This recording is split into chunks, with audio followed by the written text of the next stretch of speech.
Hey guys, welcome back to Tower of God New World. In today's video, I wanted to talk about who I think is the best carry in the game. Now, there's 3 units that I think everyone would probably say are the best carries to choose from, and I wanted to go through, if I was starting a fresh account trying to play optimally, which one I would choose. Now, which one I would choose isn't guaranteed to be right. It's also RNG dependent. When we look at dupes, you know, if you get more dupes, the melees are going to be stronger because they can avoid more damage, but if you get less dupes to the primary wishlist spot, then a ranged character is going to be nice because they can avoid a lot of damage but still deal the damage. But then you've got the flip side of you're really going to need a Data Zahard or Data Mashni to tank it out to push any kind of deficit. So there are considerations, but I will give you my what I would do if I was starting a fresh account trying to progress optimally. But first, let's go through the 3 of them, talk about their pros and cons, and then we'll get into that. So the 3 units that I'm going to be talking about, and if you guys have any other that you think is top tier, let me know.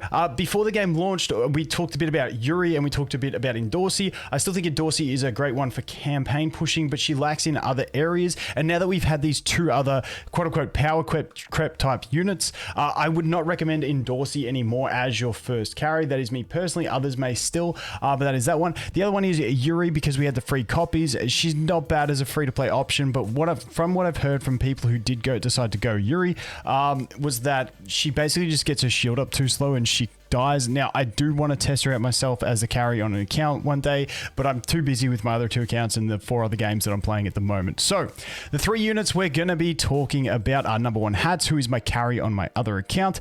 Then we got Ihwa, who is the newest unit, who deals just an absolute truckload of damage. And then we got Hwarian, who is just an all-round fantastic unit. Now, TLDR summary, if I had to summarize these characters into where they fit in, Hats, super reliable early on, but risk of power creep and losing power in the end game. Ihwa, situationally completely, like really high ceiling, but also a bit of a higher floor, meaning there's certain enemy formations that will just sort of counter her and she'll struggle to do it. But when you look at high deficits, she can push really high deficits against enemies that she is strong against. So Hats is that reliable, consistent early game option where she's more of an end game massive damage dealing beast and also a little bit more inconsistent than Hats in the early game.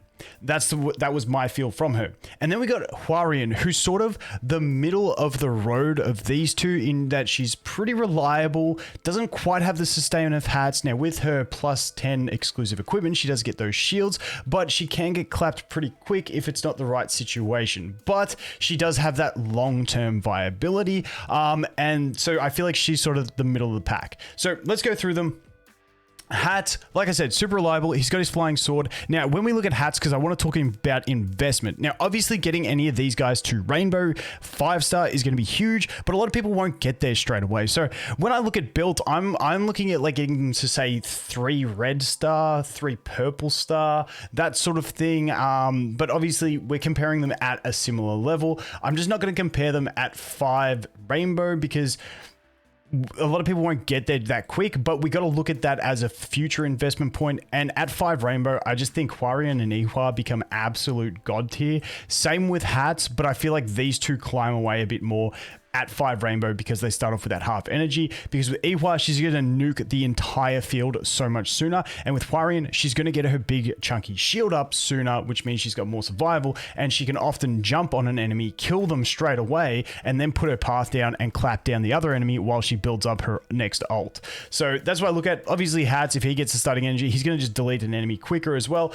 But I feel like the others 2 have a bigger impact. But let's look at investment into the exclusive equipment. For Hats, I definitely recommend getting him to plus 20. This is going to give him the ability to block projectiles. Really nice for his survival. Obviously, it's going to give damage. Now, obviously, with your main carry, it's always nice to get as much exclusive equipment as you can, but that's like my key breakpoint for Hats is 20, where I really want to get him to. Now, like I said, he does avoid a lot of damage. He has self-healing, so he's got good sustain. He pairs really well with Evan because he doesn't shield himself, so when he's under the Evan buff, he's taking damage that will then be healed up, whereas these other 2 units both have shielding capabilities. When paired with Evan, if their shields are absorbing that damage, they won't get healed up for that damage that the shield absorbed. That's just one niche thing because a lot of of people when you're pushing high deficits, you will be using an Evan. But Hat's really good at avoiding damage, really being good at being a substitute tank once you get dupes into him. But to push really high deficits, you're still going to want that Data Mashni or Data Zahad to pair with him. But all in all, decent at boss damage as well. So he's just an all-round solid unit. But like I said, he does stand to risk of he falls off a bit more in the end game from what we're seeing. And damage dealers are just more at risk of being power crept. But as a hyper carry, he's fantastic and reliable. Then we jump into Ihua. Now, Ihua has just insane damage dealing capabilities. She also has some shields. She also has the knockback. She's honestly really powerful. Now, her exclusive equipment is one that I just recommend. If you're using her as a carry, just go all the way to plus 30. You get the stats, but you also get the increased damage into her ult, and she is a character that is played around her ult, just deleting the entire enemy team. So her, if you're going for her exclusive equipment, just keep going with it. Whereas Hats, I feel like you can stop at 20 and look to something else. With Harian, we'll talk about her in a sec, but with Ihua, I think she's just a fantastic unit to just keep pushing that exclusive equipment all the way until you get to plus 30, and then obviously you can go beyond plus 30 to 35, 40 if you want to do so. But like I said, her playstyle is get to her ult, nuke the entire field. That's pretty much the way she works, and she does it pretty well. Her shields are quite handy for dealing with, lunging units and stuff like that. But in general, she sits at range, so you will definitely need a tank with her, but at lower dupes than the other two, she can still be pretty functional, and she can still deal a lot of damage at low dupes because her multipliers are insane. Then we look at the final one being Hwarian. Now, she is not just a damage dealer, she is also a support, but she's going to mark the enemy, increase the allies' attack and crit rate against them, which is huge, put down the path, which is going to increase swiftness. She's got stuns, she's got swiftness reduction for the enemies, and she's just got a massive nuke with a big shield. Now, her exclusive equipment, you need to get her to plus 10. Without plus 10, she really just feels like she sucks. This shield is super important for her to keep spamming crits on the targeted enemy so that she can keep refreshing this shield. It's how she gets her sustain. So that along with her ult, obviously, but getting her to 10 as soon as you can is very important. After that, you can look to other options. Obviously, being your carry, it's nice to go further. But for instance, on this account, I've gone and got my Hwarian up to level plus 10. Exclusive equipment, I might be saying signature item, sorry, AFK Arena brain. But I've got her to 10. Now I'm switching over to Ihua and going all in on Ihua to get her to 30 as soon as possible. But Hwarian, once again, level 10 on the exclusive equipment is a really happy spot that you almost need to get to make her functional.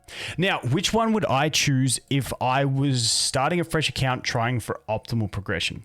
What I would do is exactly what I did on this account, which is start with Hwarian. She's a nice balanced option for early on. She's really strong. You do need her exclusive equipment, like I said, but once you get that, she is very reliable. Once again, to be pushing those 3x plus deficits, you will need a Data Zahad or Mashni and probably an Evan as well to make it work 100%. But in general, she's going to struggle more than a Hats if you don't have Data Zahad or Data Mashni, because she won't get her shields up quick enough in most situations. But if you do have that tank, she is absolutely fantastic.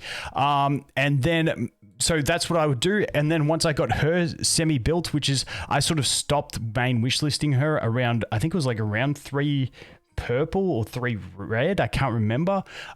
Once you get her to a decent level of being built, then I swapped to Ihua. Now, you might want to just stick on Hwarian all the way to Rainbow 5-star, but I knew I was going to hit Chapter 16, which I'm in at the moment, when we start hitting 2 teams. So I'd rather have 2 decently built carries so I can actually have a chance at 2 teams than only having one that I can clap one side and can't defeat the other side. So I switched over to Ihua, and now I'm focusing all in on her. And that's the way I would do it. And I feel like that is quote unquote the optimal way. Now, I do think that Ihua is going to be a better damage dealer than Hwarian in the late game. But Hwarian has one fantastic thing on her side, is that she is actually a support character. The fact that she deals so much damage is like a bonus. She is a support character, so even when I talk about damage being power creepable super easy, as we can see, like we've already had 2 characters power creep damage, but Hwarian, even if her damage gets superseded by another character, the support she brings is always going to be valuable. And because she is a melee support character, having those dupes, having that investment is going to allow her to survive better, even if she's just being used as a support when you get into the later game. So early game carry, late game support, you can play her like that. She works perfectly well as a carry up until chapter 19 over on my other account, and that's with her only at like 1 orange star or something like that. So she is perfectly viable for carrying through the early to mid game. In the end game, maybe you swap it up, get heavier nuking damage dealers like Ihwa, but you still have that good investment into a Hwarian that makes her a valuable support. So she is the number 1 highest value for me. And then I look to Ihwa, and Hats for me is kind of a skip now, just because of where they've gone with the last 2 units that they introduced into the game, or the last 2 damaging units that they've introduced into the game. So let me know what you guys think. Once again, that is my opinion. I am not right by any means. That is just what I've experienced through my gameplay, pushing higher deficits with the Hwarian carry. However, I did also have the tech Ihwa that I could use in some stages when Hwarian wasn't working so well. So this account has been fortunate to have 2 carries built.